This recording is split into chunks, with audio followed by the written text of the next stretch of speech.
Welcome to a Fish Out of Water podcast. This is your host, Richard Lipman. Today we're interviewing Tony Rizzo. This podcast is kindly supported by Camera Museum of London, pre-owned Hasselblad specialists located at 44 Museum Street, London, WC1A 1LY. Visit the website on www.cameramuseum.uk. Tony, tell us a bit about your career. Well, I started in very young age. I was about 16, 17, and I always been dealing with cameras and all the so-called black and white process at that time. And I used to take my camera. I didn't have many, just one. And to cover everything I was doing on daily basis, just for the pleasure to do that. But then I got involved with the students' movement, and so I started to do reports with articles and pictures for the local student union.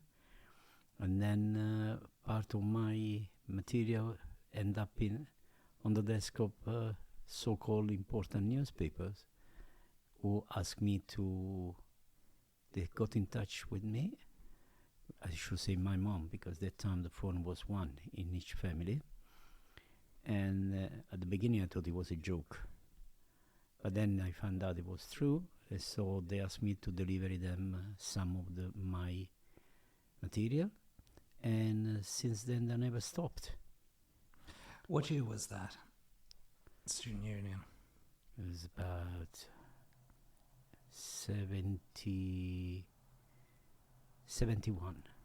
And where? Which country? Which region? It was in Italy, in the south of Italy, one of the most well-known region, Apulia. And my school was in Martina Franca. It's one of the richest town in the area. And my, let's say, college had more than 700 students. So different classes, sessions, and so on. You had to deliver pictures. I assume everything was filmed then. Tell us a bit it about was on the film. process. There was nothing digital, of course, at that time.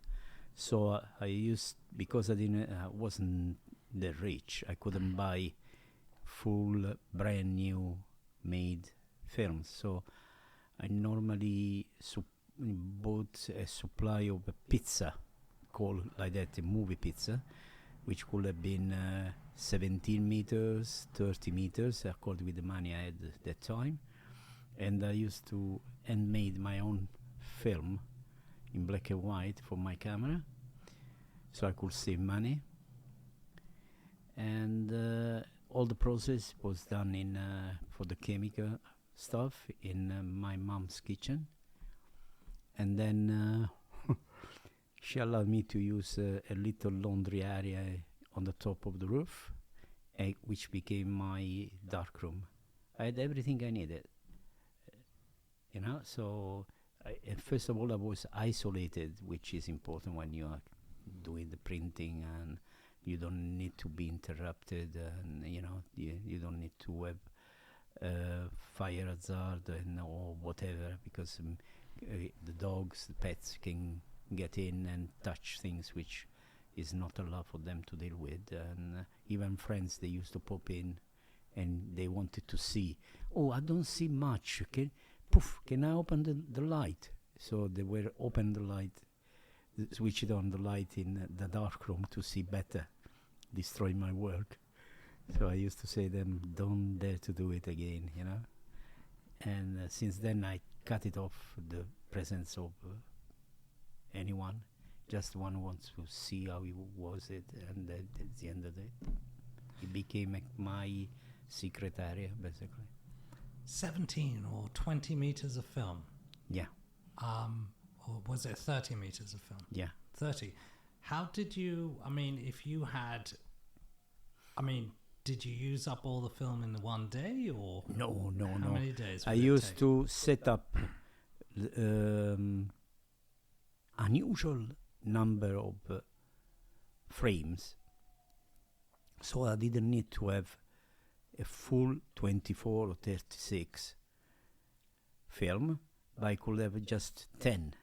So I could develop just 10 frames, saving film and chemicals. See? How would you cut it in the dark? So take the film out of the canister, right? Yeah, I do it all in the dark. But you'd cut 10. How would you know it's exactly 10? Because you prepare it. You prepare it before you start to operate it. Instead of having films of 24 or 36, I used to have it 1 of 10, 120. So you'd put it in canisters Yeah, in before. the dark before In the you'd load up your film. Yeah. Oh, I see. I'd take it out like that. And Yeah. then each time you'd just Yeah. put in a certain amount I of could film. refill anytime I Refill. wanted one. Yeah, Right. I had a little machine which would allow you to do it. What is it, your observation of life? What is it that do you seek out anything when you're reporting, when you're photographing? Are you looking for something? Well, I should say that basically anything which is around me is, for me, is photography. So I'm interested in anything which may come across. So become a photo reporter. It was a close involvement with the history, because anything you've been taking pictures of became then a piece of history that you stopped and framed. And most of the time when I used to deliver it to the newspaper, I didn't have to write a long story. I was just write a few lines because I want the picture to be able to describe as much as possible. So one of my so-called boss used to say, Tony, you need to bear in mind that you need to shoot when you are somewhere on assignment or on your own a picture.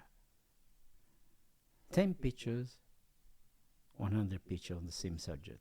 So just think, when we have a newspaper, you're going to use just one of them. So make sure that each one of them is as the last one, and that it helped, because I had to be concentrated enough to choose the right time, so I didn't have to waste anything. Are you always looking through the viewfinder when you were taking pictures? Not always, because it depends in which condition and the situations, the environment, the location, the event itself. Because if you have time, you can look, you can indulge yourself in seeing what's going on in there. There are moments where you don't have time to do anything. You have to just point, click, and that's it. Because someone can throw to you something. You may be someone on your back which can do something wrong to you, doing it in demo. Or if you go in very dangerous areas, you need to be ready to run. So you don't even take the camera up to your eyes. You do belly pictures. We used to call it belly pictures. I had a preset manual working couple, and that was it. I had to be able to understand how, according with the lens I had, which normally was, let's put this way, a 50, because that was what I could afford. The original lens they gave it when you buy a camera. But then I became rich. I could have the 28, which is a piece of gold for me. And it helped me to deliver a beautiful picture, because I had a full range of subject in it. So in the darkroom I could magnify some of the angles, the areas, and so on. So I had 10 pictures in one frame, basically, with the 28. So you have to be careful to understand how to do it, but then it worked. How do you know what exposure and setting to... Can you give us some examples? Well, it depends on the weather condition. If it's today, the morning, midday, the afternoon, the evening. And then the speed of what is the ISO of the film. So normally at time the highest one was the 400. And I had to push it to 800 sometimes with all the process for it, for that kind of action. But in the meantime, you have to make sure that the focus, because you didn't have time sometimes to focus because there was no autofocus. You have to do all by hand. It was already a prefixed focus according with the working couple you were using. So you knew that if you were using the 16, you couldn't have 500 as a speed or 250, but you had to go to 125 to 60 according with the light and so on. So it's typical part of what you learn on the daily basis. You make a lot of mistake. Although I can say in darkroom, if you start to do well, even the so-called frame which is underexposed or overexposed can be restored. So. And today the darkroom is Photoshop. For people who still using, they start to use digital, yes. But I do take black and white pictures as usual if I can. I always carry my normal analogic camera with me, because to me it's important the building up of the picture. It's not just click and done. Pray and spray doesn't belong to me. I had to feel that I'm doing something. It's like a painting. You have to open up the colors, you spread on the piece of paper, whatever, cartoon, and then you choose the right brush.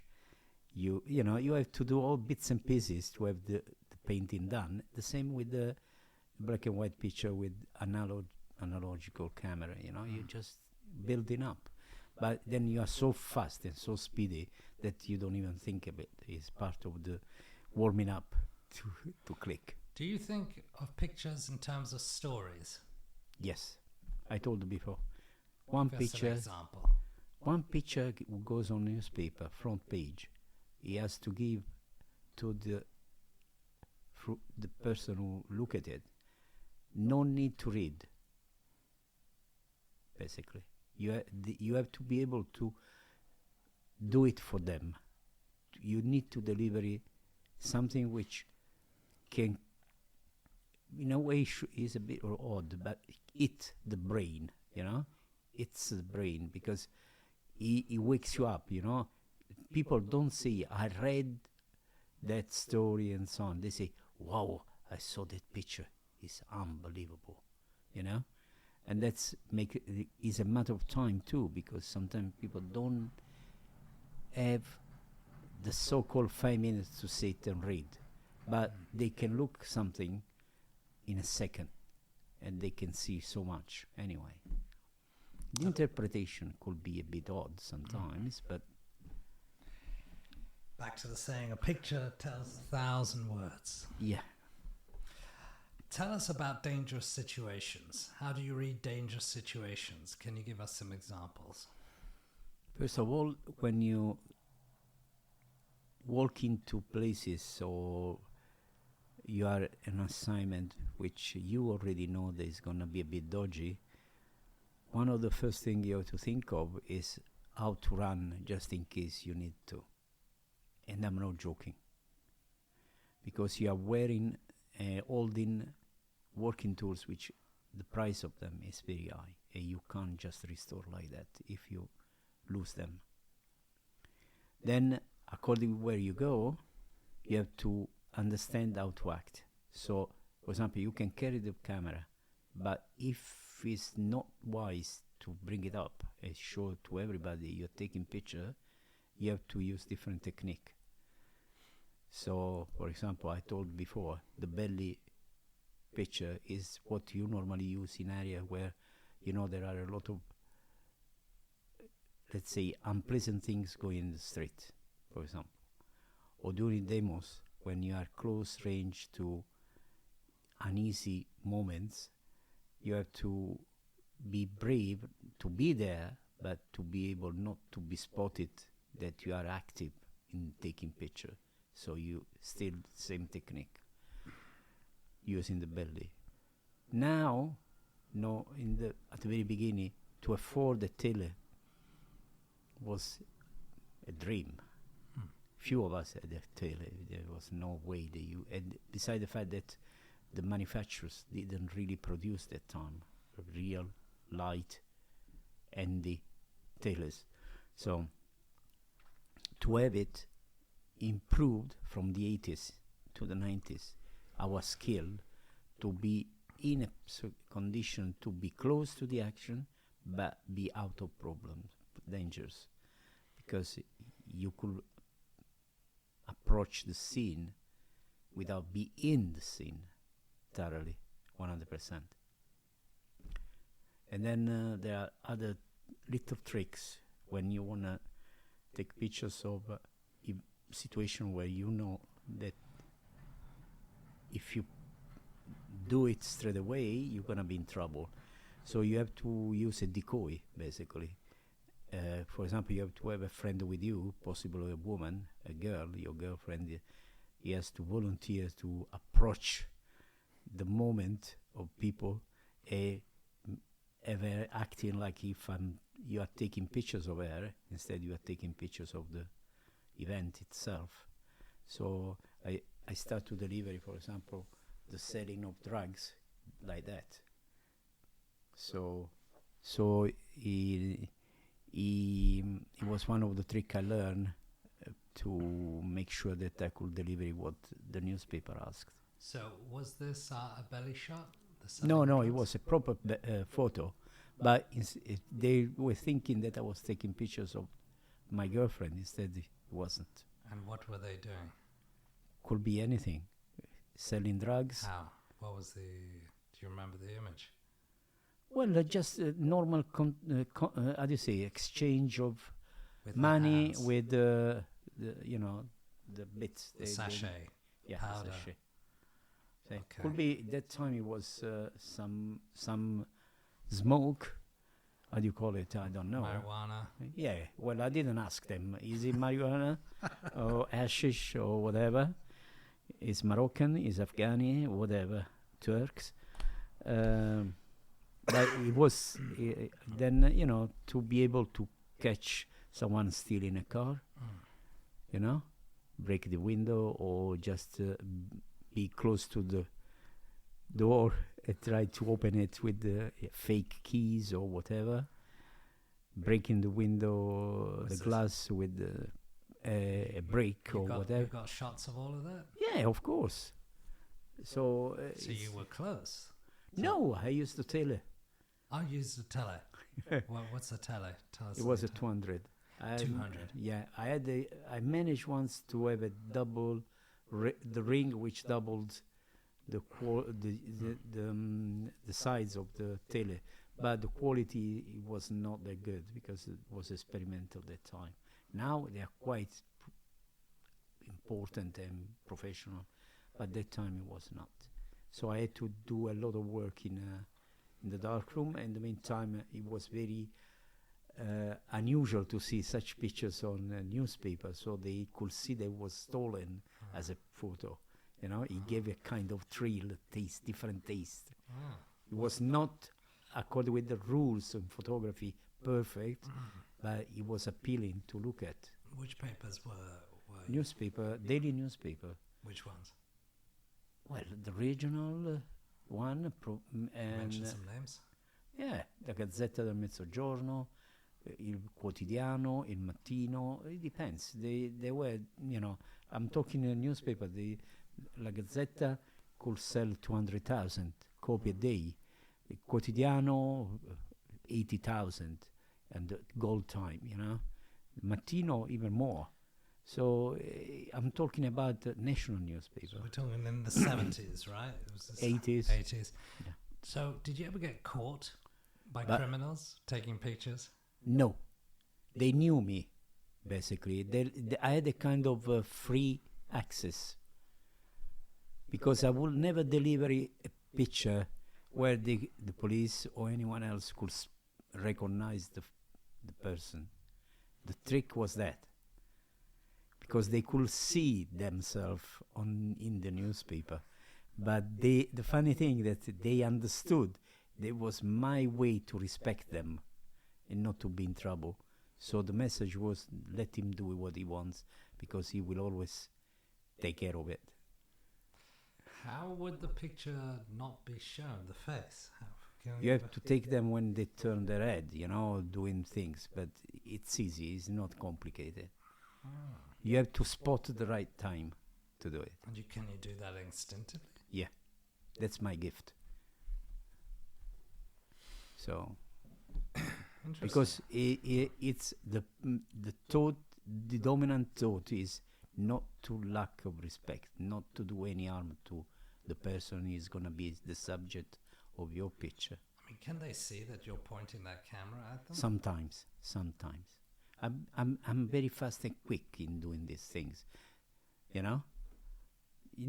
I already see the picture, so when I take the camera, I don't need to do anything else, just click to record it, and that's it.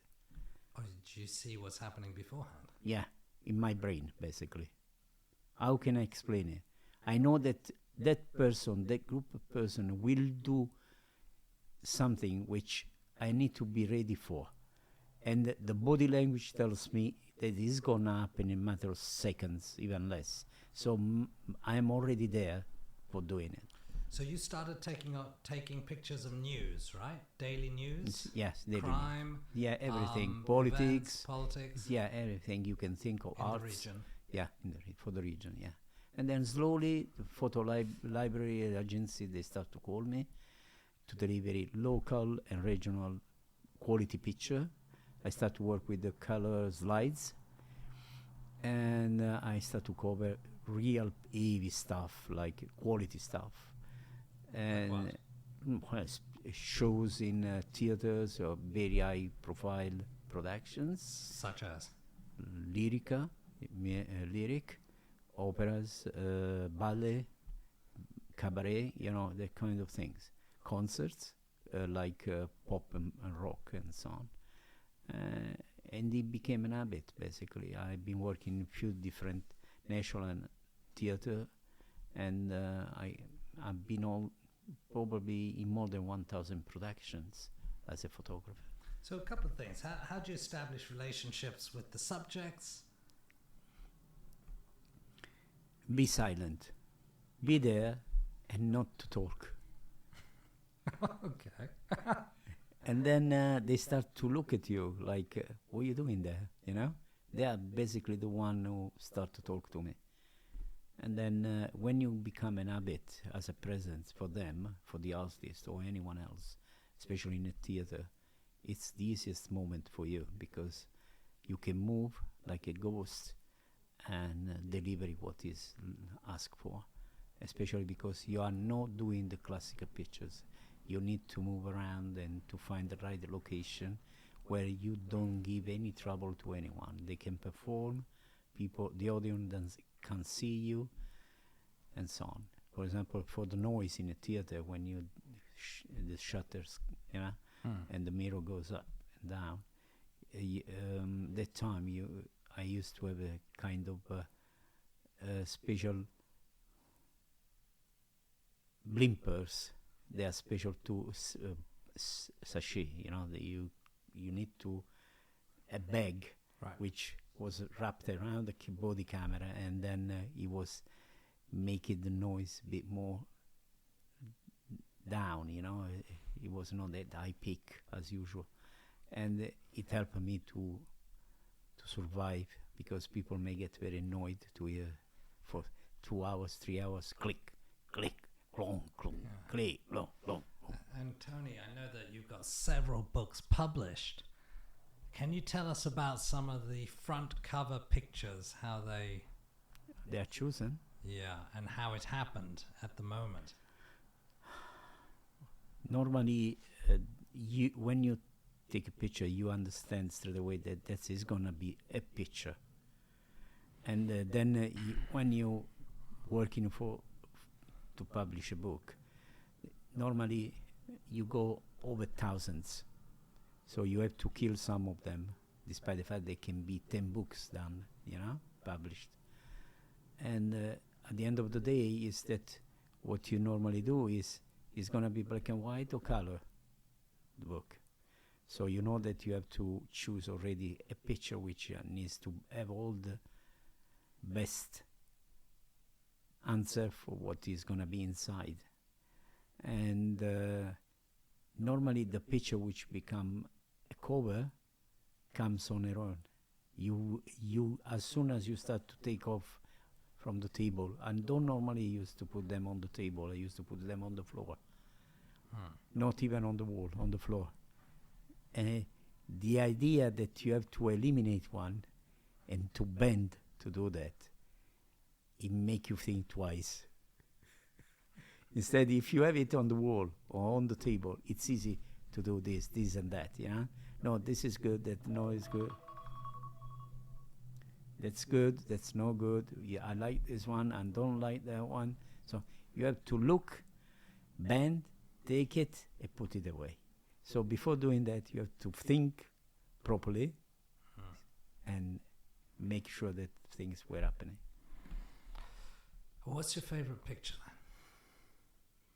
then? The rhetorical answer is, the obvious answer is the one that I didn't take yet.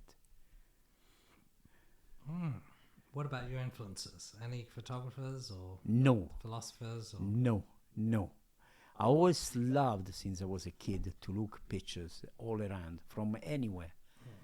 From newspaper, weekly magazines.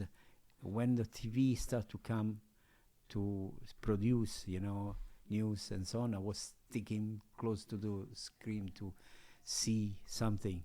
But the picture were coming in and disappear. It was like eating, and don't put any calories on, and any weight on, because your brain is able to absorb so much. And there are a lot of photographers who I like very much, because they are close to me as a way of thinking. So I like, for example, street photography, I like reportage, I like war zone events. So that's something which make me get close to people like Robert Capa or Donald McCullin and so on. They belong to my generation. When I was a kid, they were already grown up, and so for me to see one of the reportage on newspaper when they used to publish, which was very rare in Italy at least, I had to go to Milan when I was in vacation and buy the American magazine in a special location, because it was the only way to look at it. So I bought, I don't know how many Life's numbers, magazine, right. with my pocket money, because I couldn't afford it on a regular basis, because they were very expensive. But I can tell you, I had a full collection of Playboy anyway, which was not the Italian version, was the American version. And I learned a lot about how to take interview, to read, and not be scared to ask, and be nosy but respectful, and do before some investigation, so you wouldn't be there without no news about it. Just be sure that something was in your brain enough to exchange with the subject. And anything else I can say? Well, I had to learn about how to deal with arts too. So ballet, I had to learn the rules of the ballet, and the value of the exercise, so I could take proper pictures at the right time. The same for opera. For the opera, you had to learn by heart all the story and to understand when things were going to happen, and be ready, because you have to save on the film, on the slides. Right. You couldn't just shot shoot like they normally do now with the digital. My autonomy was about no more than 10 film for each show. So 10 film meant 360 show for 3 hours of opera. Think about it. Instead, now they normally do it in 2,000, 3,000. Right. How? And you used to develop the pictures, and then did you print it? Or Yeah. You had to print them? Yeah. How long would that take, and how would you deliver it? If there were, I had all the tools to dry the film properly, and then the same for the pictures. Once I choose which one. Tony, Yes. I'd like to ask you about some milestones in your career. Tell us about some of the greatest moments and some of the most difficult moments of your photography life, professionally.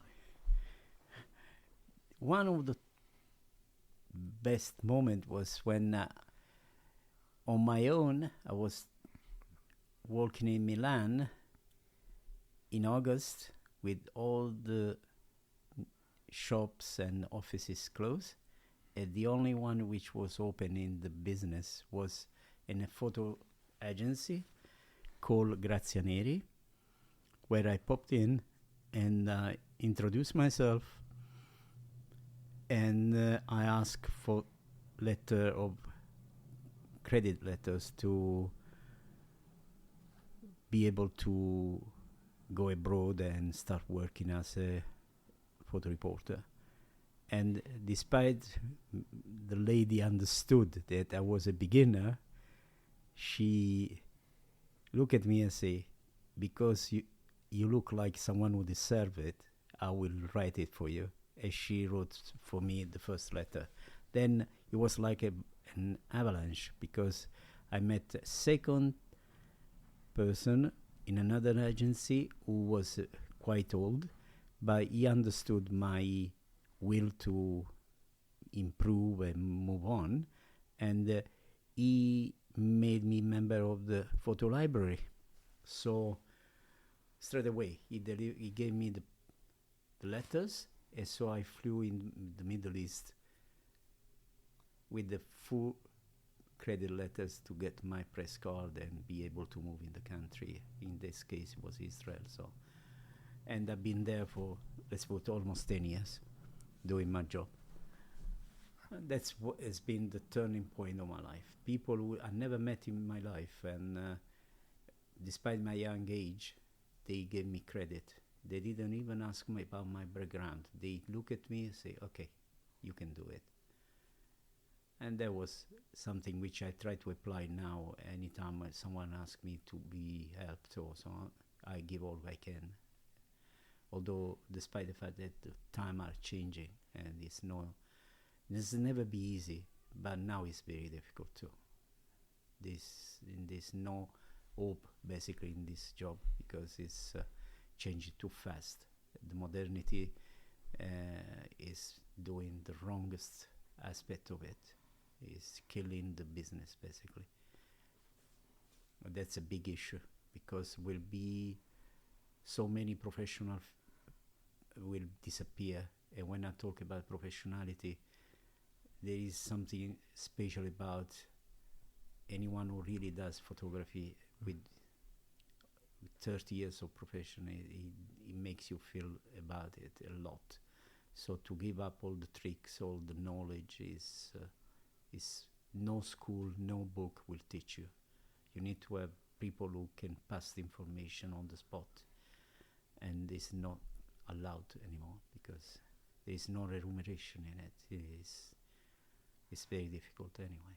And so teaching and education is also a small part of your life? Or? Yes, I've been teaching since 91, and I managed to achieve good results with I was the one who piloted the first project of teaching photography in high schools for 5 years course, and it was approved by the EEC committee for art, and they supply the money for it, and all the technicality was bureaucracy and so on was solved, and photography was compared with all the other subject of teaching, like history, math, language, literature, and so on.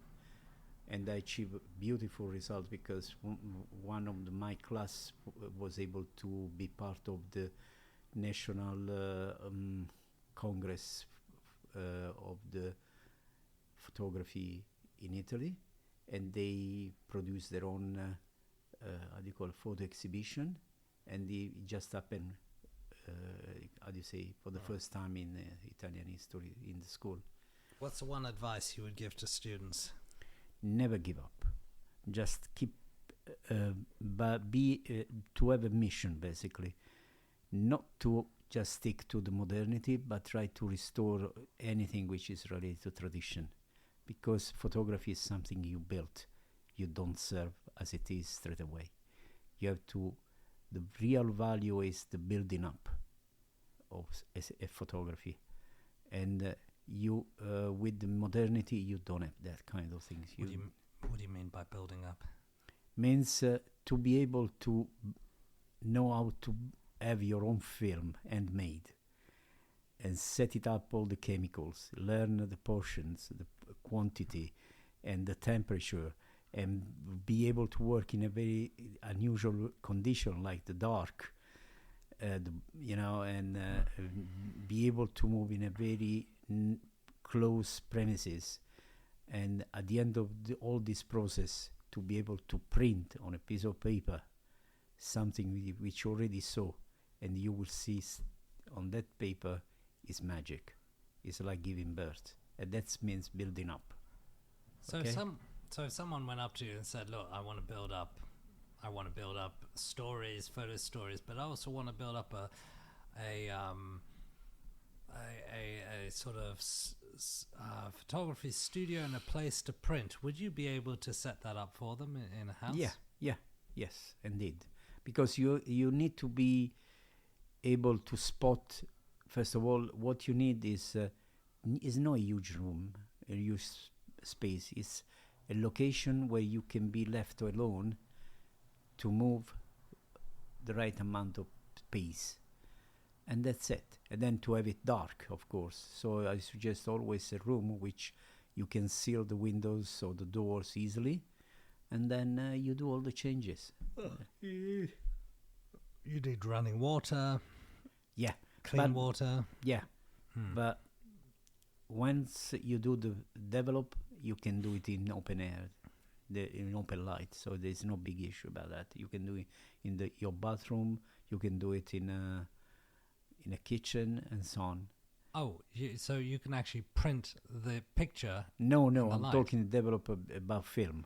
Yeah, but when you need to print the picture, you need to have a small room where you can be completely darkened, and then it's done.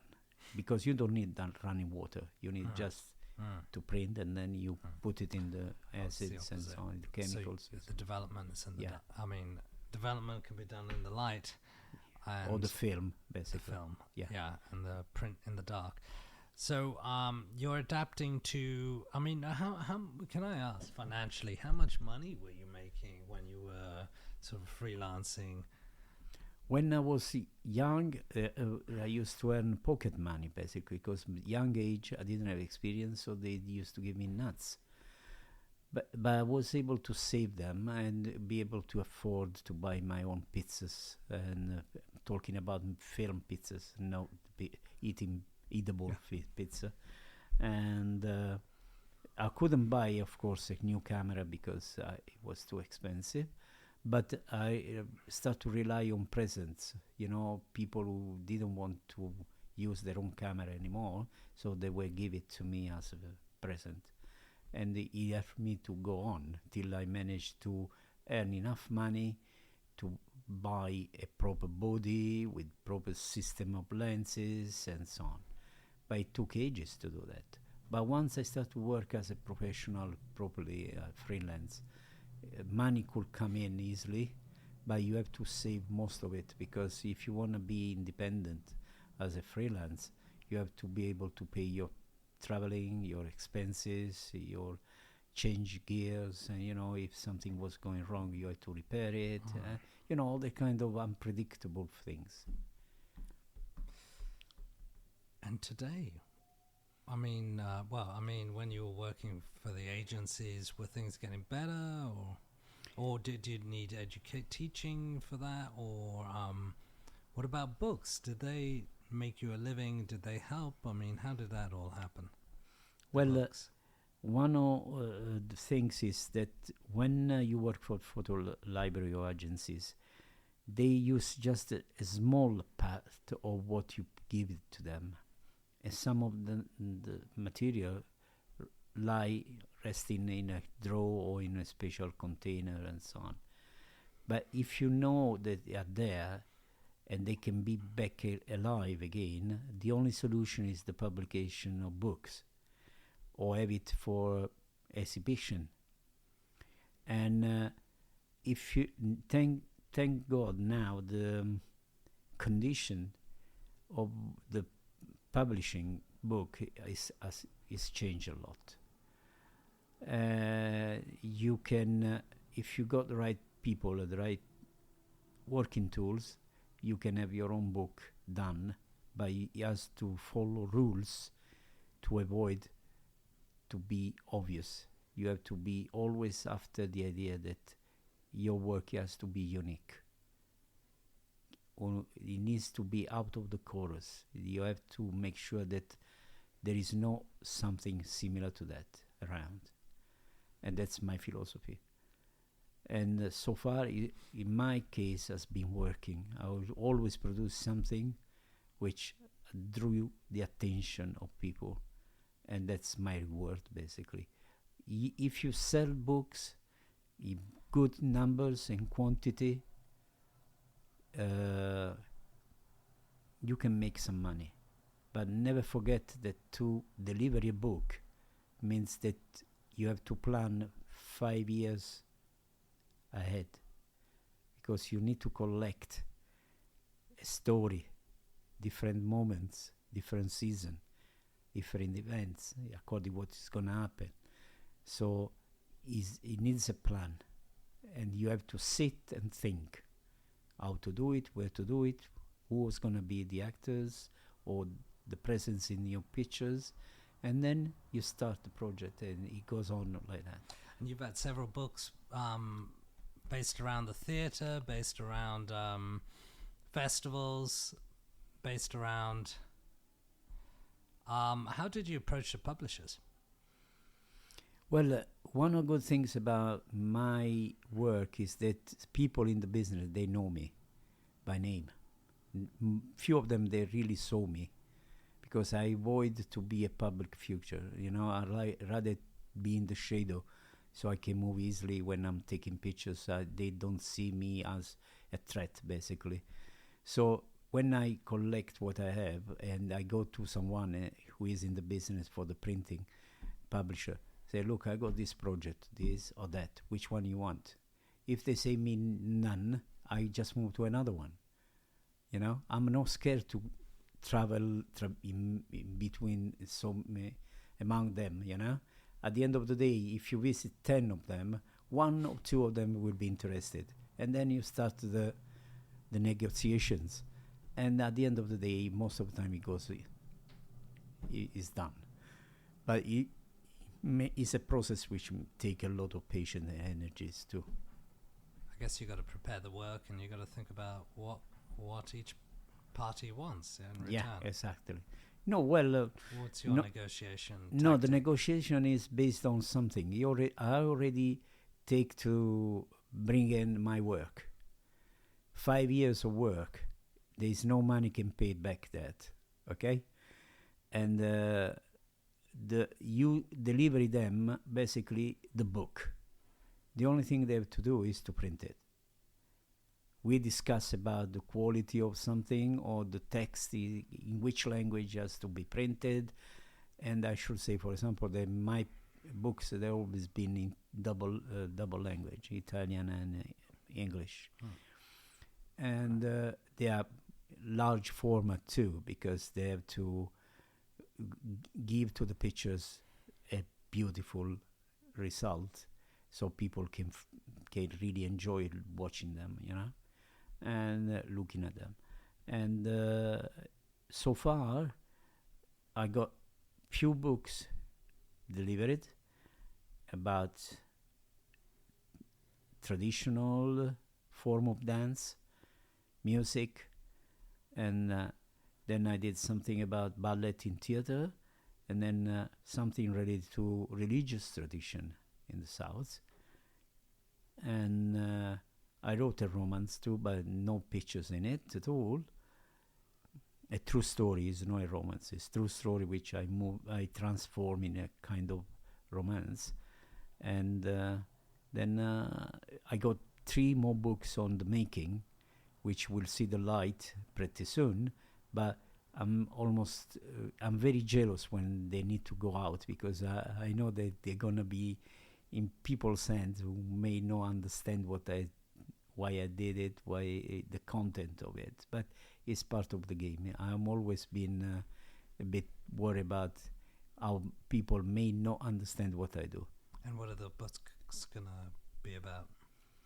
One is gonna be always about dance, with special quality printing and so on, a large format, different kind of paper, and which is gonna be for collection, basically for collectors.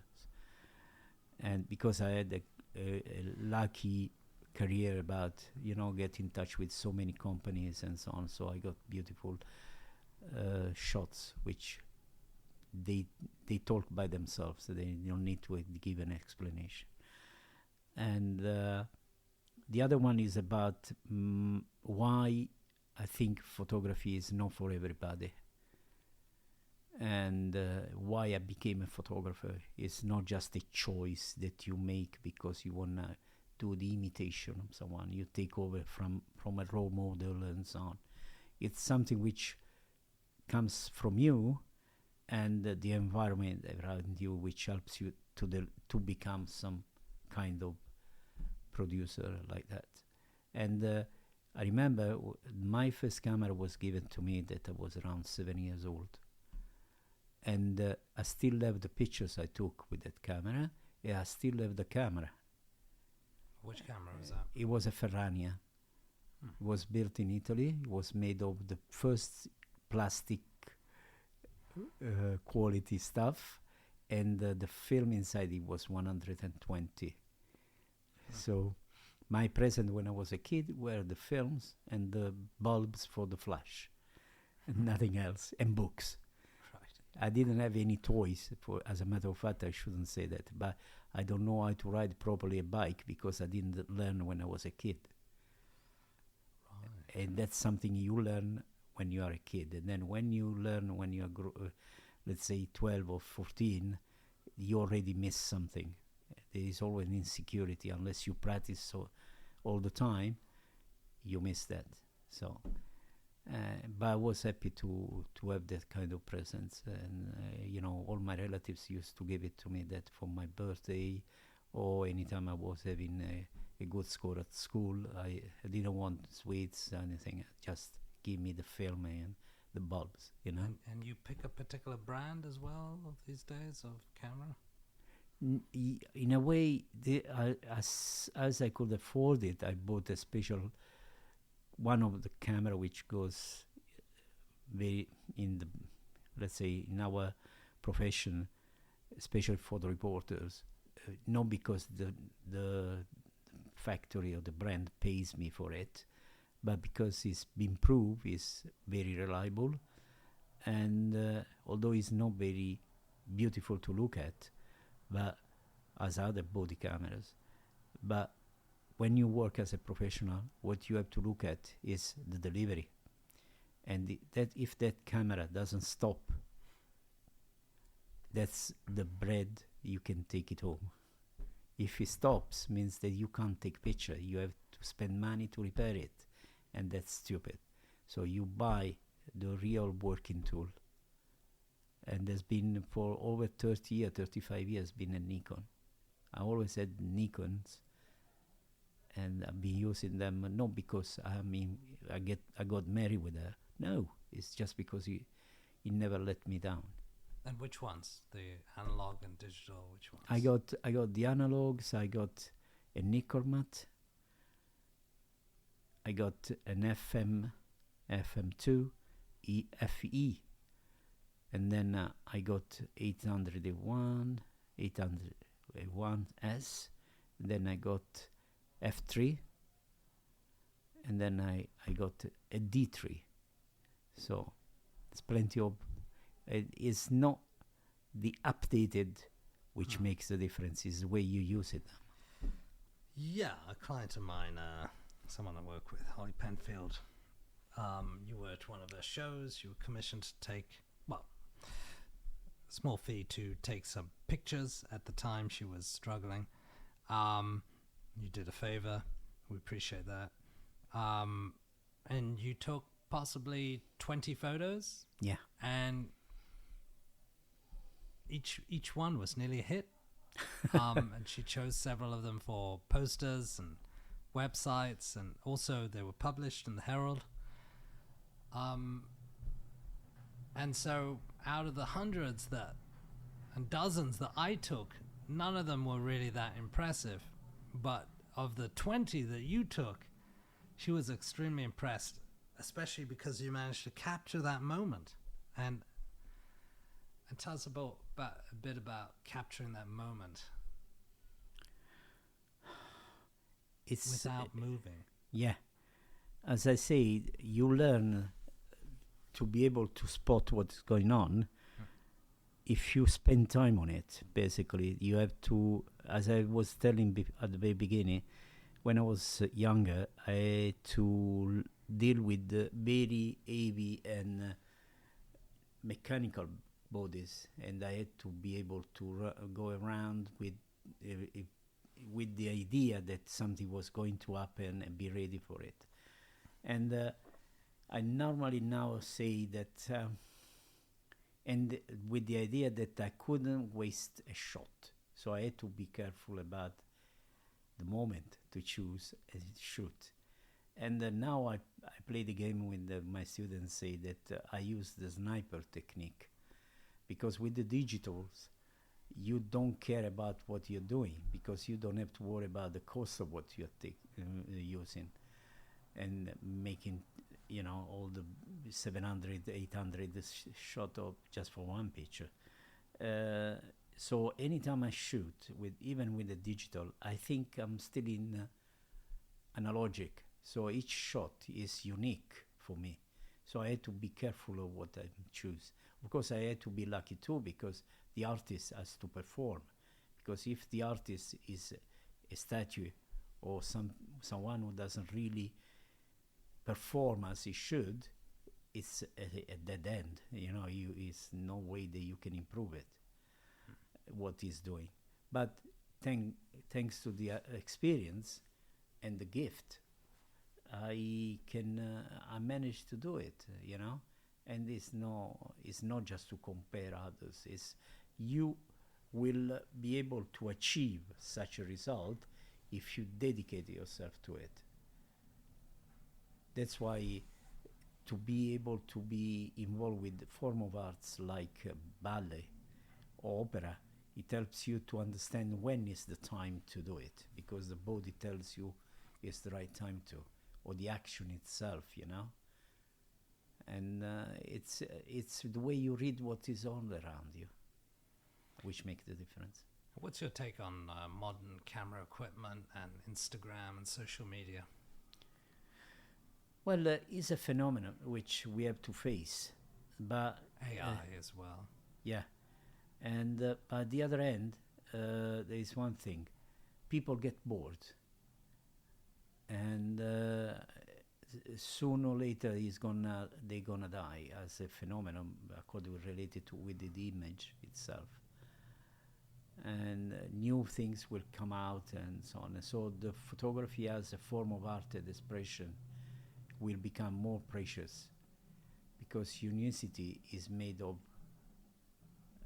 person, not just by the number of picture you take or so on, because and the experience, because each picture has a motivation for being shown. When you ask me about the cover of a book, it's not easy, but the artist which doesn't even know is on the cover, we give them the news on the phone. You say, look, I guess I saw your picture on a cover of a book. Really? Well, though, that kind of surprise for them is the end of the world, because to be part of such event is unique, is a hit, and they see the differences, between the average Saturday night picture and someone who does it 7 days a week, 365 days per year. And I love the fact that people come to me and try to see, do you like this picture? And you have to be give answer of a compromising way, because people are very touchy, But if one of the picture doesn't work, they don't miss the bread. If I deliver wrong things to my agency, I don't get the money I need. Oh my God, I have maxed out my phone. Okay. Marty, Tony Rizzo, thank you very much for joining us. This is your host, Richard Lippman, at Fish Out of Water. Any comments, questions, suggestions, please get in touch. Thanks for having me, and I appreciate very much the quality of your question, because they don't need to be invasive or offensive or pretentious, but they have to explain the life of someone who is in front of you, and needs to tell to people about his own life and experiences and so on, which can be important for young people, or even for people who one day may listen what I say and get some inspiration anyway. Thank you very much. You're welcome. Thank you for listening. Thank you for listening to a Fish Out of Water podcast. Should you have any questions, comments or suggestions, please get in contact.